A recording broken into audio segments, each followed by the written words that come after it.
In this video, I'll show you how to fix a broken pull starter and a Troy-Bilt snowblower. These pull starters can fail in a couple different ways.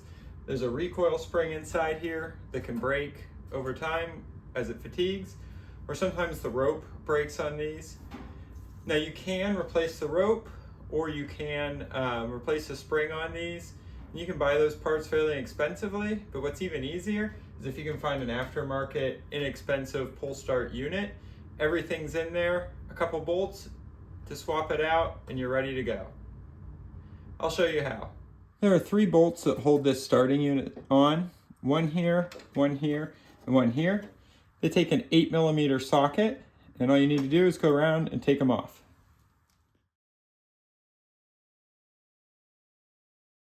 On the back of this, there is a nut you can remove to get inside, access the rope, adjust the rope, or to replace the spring.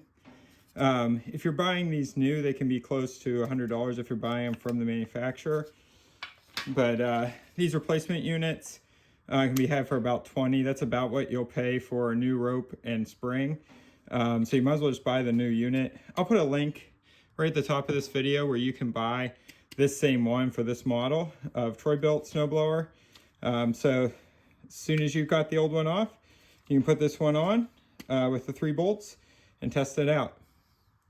This will save you a lot of frustration when compared to rebuilding one of these units.